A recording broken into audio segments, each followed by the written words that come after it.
Welcome to the new Haitian Generation. On today's episode, we sit down with author, musician, and IT professional Yanatha Desouvre. Yanatha has a heartwarming and remarkable story about one of the world's finest guitarists, Daniel Coulanges. Yanatha is using Daniel Coulanges' music to raise awareness about HIV, encouraging everyone to know his or her own HIV status. Let's now speak one-on-one with Yanatha Desouvre. Hello, I'm Yanatha Desouvre. I do a couple things. My title, I'm an IT professional, but also an author, a poet, and writer. I was born in Haiti, raised in Brooklyn and Philadelphia. I now live in South Florida, mainly because with my family, all of my family are now down here from West Palm down to Miami. So background, I was born in the Fontamara section of Haiti, of Port-au-Prince. I don't remember much, but I do remember pictures of me being in daycare or school with my red and white uniform on with the accents on the E. So that's why I know there's an accent on my name. But we went to, my whole family, some of my family was in New York prior to me coming and flying in. I stayed with my aunts and uncles in Haiti. And when we moved to New York, it was an interesting time. New York in the 80s was a very, very scary time, but we survived. Went to school, in elementary school in New York, and then in Philadelphia, went to junior high school, middle school, and college in Philadelphia. Yanatha talks about his family environment. Well, my parents are still here. They live in West Palm, and they have an acre and a quarter land. It's like a mini Haiti there because my parents have different types of mangoes. They have chickens and roosters in the backyard. They have papaya trees. It is a beautiful place. And a couple of, I'd say 13 goats, a couple of roosters, and it is a paradise within itself. My parents are still here, and it's great to see them, and my aunts are all here as well. And I have some family in Paris and some family in Canada as well, and some, again, still in Haiti. Yanatha describes how Haitian culture is passed on through his family. How Haitian culture is passed on to our family from food. The number one thing is language. So I speak Creole oftentimes as I can. When I speak to my mom and father on the phone, I speak specifically in Creole just to keep my language going. So I'm parler avec parents moi en Creole. Chaque femme them capable. So I speak to them in Creole all the time. And then with my children on Sundays we speak in Creole as well. So there's a phrase of the week. This week is mettez là, so put it back or put it there. And so they enjoy it. So fermez yeux, and you give them a shower and close their eyes. So language is a big part. And I cook legume, which is a well-known dish. I make it here at home, and the children love it. It's the only way to get them to eat their vegetables. So they have no idea what's in it, but I do tell them it's watercress, eggplant. It's a great dish. So from food to language to different cultural things, it's always going to be a part of me, how it has been a part of me as well. What I've done, I don't longer make apps. I used to make iOS apps and Android apps, and one was proud to be Haitian and also proud to be Jewish. I'm in a multicultural marriage, or multicultural family, and so we have proud to be Haitian moments and proud to be Jewish moments. When we have dinner, I will talk about, here's a proud to be Haitian moment where we'll talk about proud to be Haitian will be my mom, who's a retired nurse, and then we'll talk about a celebrity like so many other celebrities. You have, again, Wyclef Jean, you have a couple of celebrities that are out there. I'll talk about those individuals. And I'll also talk about the politicians or the public servants or the CEO of Nintendo, Reggie Fils-Aimé. I talk about those individuals. But so we have those proud to be Haitian moments, and during dinner time or breakfast or during the time we get together as a family, and the proud to be Jewish moments as well, because I want that culture and heritage is very important for me. Because if without that, you don't have that foundation, you don't know where you're going to go in life. Yanatha's passion for writing came from a special teacher. I want to thank my third grade teacher, Mrs. Blanchard, in St. Catherine General in Brooklyn, New York. This was the year that the Challenger exploded, and I got in trouble in class for talking too much. And she said, you need to write 1,000 times, I will not talk in class. By the 900th time, I said, this is good. This isn't painful. This isn't punitive. This isn't punishment. I don't mind writing this stuff, even though it's kind of boring. I've written poetry when I was a kid and different things like that, but I realized that writing a lot was not a problem. And then there was a situation I was in, or left, in 2004 when I first moved down to South Florida. I couldn't sleep, so I started writing. So my writings became my dreams and nightmares. So I started writing 11 to 3 o'clock in the morning was some of the most writing I've ever done. I've written about 7 to 9 manuscripts. Mostly were books of poetry and other things like that. But I write as a form of therapy. I recommend that for everybody. It's the cheapest form of therapy there is. It's free. So. Big Sister, Little Sister was a #1 bestseller on Amazon. Well, the title of the book for that #1 bestseller is Big Sister, Little Sister. That book came out of my wife and I had our second daughter, and prior to us having the babies, I had written a few books. I was like, and we took a lot of pictures. When you have children, you just take pictures, pictures, and pictures, and pictures. So I'm like, what are we going to do with all these pictures? I said, well, why not write a book? I said, okay, let's do it. So I never wrote a children's book before in my life, never. But I enjoy taking challenges on, because I choose to see challenges as an opportunity for growth. So my daughter at the time, my oldest daughter, who's now 8, was 3.5. She was reading. So I decided, hey, let me take these pictures. She did take the situation to me, so she'll become the co-writer of the book. So every time I presented a picture, she dictated. I learned Adobe Photoshop so I could do some filtering. And after we released the book, we released it in, I believe, 2013. And a few hours, 36 hours after my birthday, it became #1 on Amazon's sibling category. And that was exciting. The book is now available in Haitian Creole, French, and Spanish. Big Sister, Little Sister. And we have sequels coming out too. So. Yanatha explains his first book and what he's currently working on. I don't know if many people remember, but there was a website called MySpace, and I used to put a lot of the writings that I did on a blog, and people would subscribe to my blogs. I never wanted to write anything. As I kept posting things, people from all over the world seemed to enjoy it. And there was one particular person named Jason Flera, who's a fantastic painter in West Palm. He has an exhibit, Trill,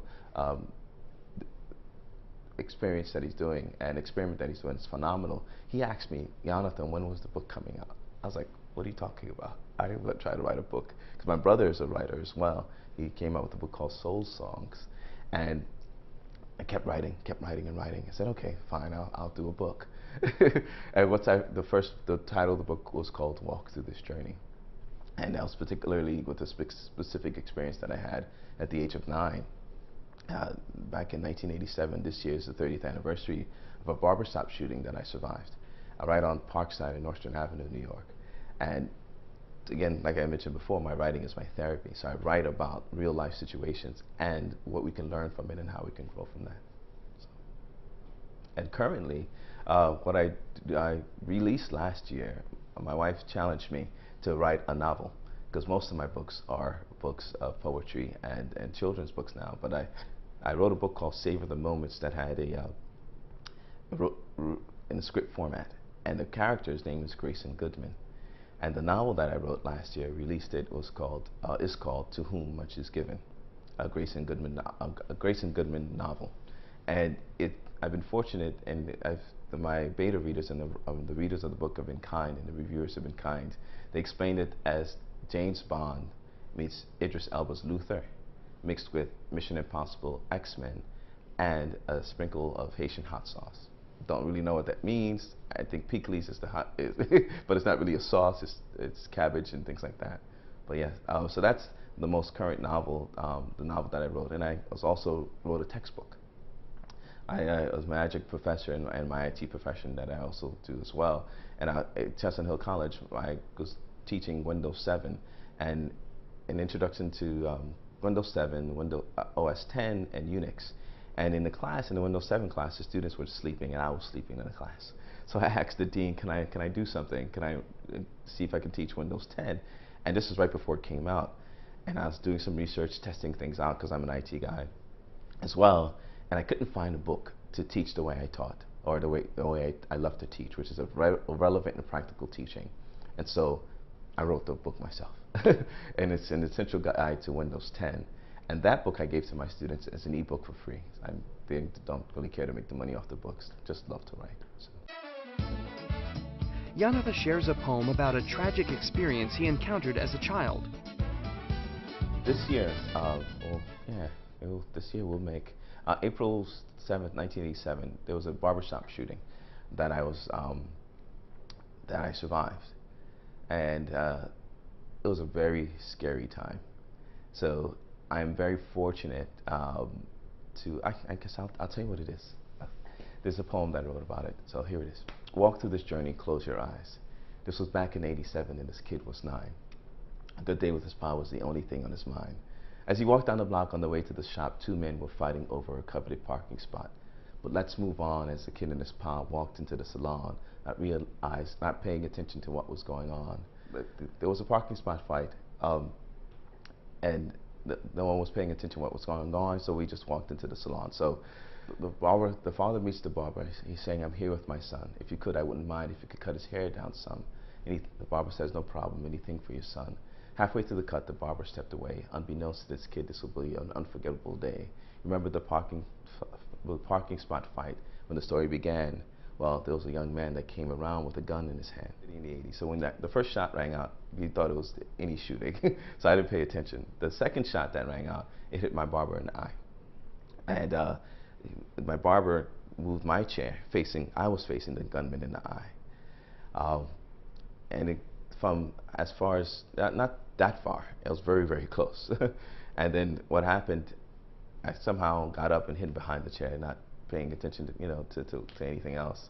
I saw a back door and started running to it, but thank God I was short, because then came another bullet. Don't know how I survived that, but I survived it. And so yes, the 30th anniversary to that particular poem walks through this journey. Yanatha's drive and ambition comes from his parents. My drive and ambition comes from my parents, mainly. My mom is a very ambitious individual. My mom is driven, beyond driven. She had a degree in hotel restaurant management in Haiti, but then came here and had to start all over. But starting all over, she became a housekeeper. Then from a housekeeper, after we all finished school, she went back to school and went to become a nurse, an LPN, something she always wanted to do at the age of 52 years old. So watching my mom do that with 5 kids, I'm like, there's nothing I can't do. And it's also in my DNA as being Haitian, being the first nation to free ourselves from slavery of all time. There's nothing that I cannot do. And that ambition and drive sometimes gets me in trouble, but that's where it comes from. Because my father, who grew up as an altar boy in Haiti, learned Latin. So my dad, he's very social. So he could say hi in almost like 18 languages at least. So annyeonghaseyo, ni hao, things like that. So my drive and ambition comes from both my parents. Daniel Coulanges was a talented Haitian guitarist and is a very important part of Yanatha's life today. My uncle, my godfather Daniel, he was a very important part, and still is a very important part of my life. I remember when I was 11 years old, even younger, and this was around 1988, he had stayed with us in our apartment in New York on Hawthorne Avenue, and he would cut my hair, and he would pick us up from school. He would play his guitar in the living room. And my favorite memories are when he would pick us up from school. He was 28 years old, and being that age, you have a heavy foot. So my mom and my dad didn't have that heavy foot, so I love when Uncle Daniel, my godfather, picked us up, because on a small road on Winthrop Avenue, one-way street, he would drive so fast with the windows down in a white van. It was a great, great time. And sadly, 2 weeks after my birthday, he had passed away. And we didn't know of what until years later. And once we find out that he had died of HIV/AIDS, 2 years later, you see Magic Johnson making that announcement as well. And during the '80s, that was the death sentence. And the fact that that happened and shocked, no one really talked about it during that time, because it was so taboo. But now, these days, you can live with HIV. If you're HIV positive, you can live with that and have a fulfilled life and a life of a great life. So what happened recently, my other uncle, Amos Coulanges, who lives in Paris, told me, my family name is Pascal. He said, Pascal, I have something for you. It's like, what are you talking about? I said, I have something for you, in his French accent.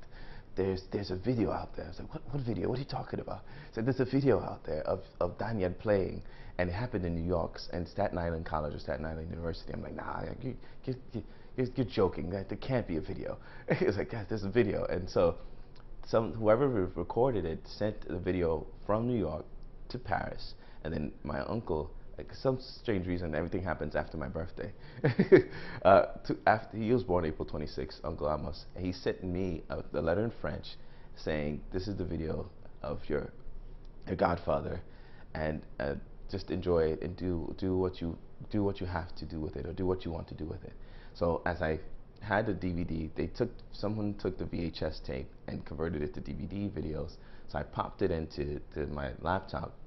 A house full of children making noise. The minute I popped it in, everything became silent.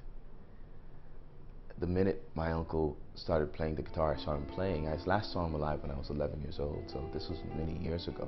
And then I saw him alive again, and with each string that he played and plucked, I started bawling, because he was talking to me the same way he talked to me before, from songs like Killing Me Softly to Ne me quitte pas. I always pronounce that wrong, or the translation is Don't Leave Me. And so it's such two songs like that. Killing Me Softly, HIV at that time killed people softly, and Don't Leave Me, or which is the Ne me quitte pas translation. My uncle now is never going to leave me with the music that he has. And so as I was watching it, I was like, I got to do something with this. This is a 45-minute video. Like, what am I going to do? And as an IT person, I was able to extract the audio. And then when I extract the audio, I found 18 individual tracks. I was like, I got to do something. I can make an album. I'm a member of the National Academy of Recording Arts and Sciences, which is the Grammys. And so I've been working on this project about 8 months now, almost a year, of trying to release his music. And the project is, he was introduced as one of the world's finest guitarists. So the project is to master, or to get the music mastered and produced, which I'm getting close to it. Right now I'm $1,284 away from the fourth launch of the project, because I'm going to keep launching it on Indiegogo until it's fully funded. So I'm only $1,284 away from getting that mastered and produced, but I'm also going to release it on LP, on a vinyl. Because when we were younger, we listened to vinyls as children, from La Bamba to Celia Cruz music to so many different things. Because my family just loves music. There's pianos playing, guitars playing, my mom singing, grandma singing. It's just a fun time in our life. So this year, instead of publishing any books, I will release the world's finest album featuring Daniel Coulanges live in New York, and it's going to be on CD, online, on iTunes and Google Play Store, and on a record player. And my goal with that is to let people know, unfortunately my godfather died at an early age, but he had music with him.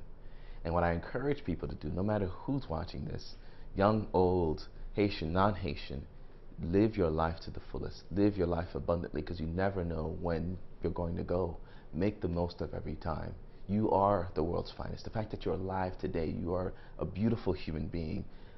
Share that beauty, share that light with others, because by doing that, you are unknowingly encouraging others to do the same. So this project is an exciting thing. I've been practicing music, Ne me quitte pas and Killing Me Softly, so hopefully I can do my South Florida's own Unforgettable Moment, similar to Nat King Cole and Natalie Cole that did the project together. So.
Yanatha explains his emotional bond with his late Uncle Daniel.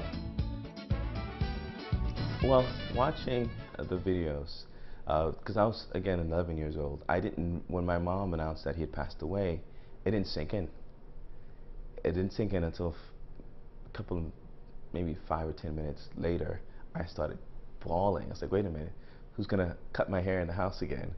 Who's gonna joke with me about, this cute girl that I saw at 11 years old? Who's gonna give me tips on this? Besides my dad, of course.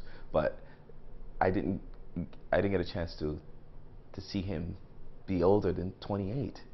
I'm 38 years old now. I've surpassed his life, and then watching him on the video, hearing other people who played with him. I want to do a documentary on Netflix, or even have it on Becon TV. So you could probably do what they do on PBS with what's those things called again? A drive, so they can get the full DVD. I already did a copyright of the video, so then I own the copyrights to make sure that it's not used in any other purposes. But you could use it as a fundraiser for Becon TV. And watching it and hearing my uncle say that, my uncle, who's a world-renowned guitarist, Daniel Coulanges, said he was more talented. Daniel was much more talented than he. And Daniel was the youngest of 10 children. When he died, 4 months later, my grandfather passed away because he died of a broken heart, I would say, because they're the youngest of the 10 children. And watching him again, hearing from a childhood friend of his saying right before he went to Haiti, he said he was going to record some music, they were going to do some crazy, amazing things. And there's some videos I had posted up of him doing things I've never seen anyone do with a guitar before. But I wish he was still alive today, because who knows what he would have been doing with, he was about to get married, and he never got married. I named, my wife and I named our second daughter Danielle after him, and she has his candidness and his sense of humor, and just straight talk of Daniel's character and spirit. So Yanatha is using his uncle's music to help raise awareness about HIV and AIDS. Well, because the fact that he had passed away of HIV/AIDS at a young age, now these days you can live with that. You can live a fulfilled life. Look at, again, Magic Johnson, who just became VP of the Lakers. He was part owner of the LA Dodgers, I believe, for a while. He's living a fulfilled life. He's with the medicine, especially now. For now, in the Affordable Health Care Act, you can have, and every year you can have an annual physical at no cost. And in that physical, you can find out what your status is. If it's HIV negative, awesome. If it's HIV positive, that's something that will change your life forever. But now you can live with that. And I want to take my uncle's example, the life story, very short life, to tell people, hey, he had this short life and he produced all this wonderful music. And with the Indigo Project, for whatever pledge you have, there's a reward. You can get a guitar clip that says World's Finest. You can get a t-shirt. You can get a copy of the vinyl itself. You can get a digital copy, advanced digital copy of the music, and so on and so forth. So I chose it specifically here in South Florida, in Miami, in Dade County. And Dade County is #1 for new cases of HIV. I believe that information is available on the Miami Herald. If you look at Miami Herald and do a search for statistics, HIV statistics, you'll find out that Miami's #1 or Dade County's #1, and Broward is not too far behind as well. So it's important to do that annual physical, which is again covered by the Affordable Health Care Act, to find out if you have that status. And then there's Dr. Larry Pierre, a well-known doctor in South Florida, Haitian doctor in South Florida, who has a Center for Haitian Health Studies that has a center that will provide you areas to get tested and things like that. So I think it's a big taboo. People are scared of that, but don't be. The stigma no longer exists. You can live a fulfilled life, and don't waste your time, or don't be afraid to find out your status. In addition to being a musician, Yanatha is also a writer. In addition to being a musician, I'm also, as you know, a writer. So as the music aspect of my life, I'd love to do some music with maybe Maxwell, or even Wyclef Jean, or even probably do a score. Even with my other uncle Amos, we can do some music together. But I also would like to work with Haitian writers like Edwidge Danticat. I'd love her to probably do a forward with me or work on a project together. I maybe want to do so many things with different artists. But as a musician, Wyclef is one, and as a writer, Edwidge Danticat is a writer I'd like to work with. Yanatha offers some words of encouragement for the viewing audience. What I have for you all that are watching now, to find out what you're strong in, find out who you are, and the best way to do that is to look at yourself and say, hey, what am I really good at doing? Or talk to your mom, talk to your dad, or talk to your friends, or talk to your community and say, hey, John, you're really good at doing this, or you're a great listener. If you're a great listener, go and look at schools, or find out a psychologist or a therapist saying, hey, I want to be a therapist. If you're a great talker, like I have a gift of gab, see if you can become a politician, become a spokesperson, speak for those who can't speak up for themselves. If you love to write, find a way to monetize that, to write, just to love to write. If you love to play an instrument, see if you can play 18 instruments, or a couple of things. If you love science, find ways to delve into that, and don't give up in making a living in it, because once you make a living in it and you start working from it, you'll never work a day in your life because you love what you do. So what I encourage you to do is find something that you've always wanted to do, something that's been calling you to do, calling on you to say, hey, I've been really wanted to do this. I've always wanted to be a videographer. I always wanted to be behind the camera. I always wanted to be in front of the camera. I always wanted to do journalism. We need journalists these days. So find out what you really want to do. Find out what steps in education you need to get to build your credibility for that, and go for it. Do not stop until you get there. If you would like more information about Yanatha Desouvre, please visit his website at www.yanatha.com.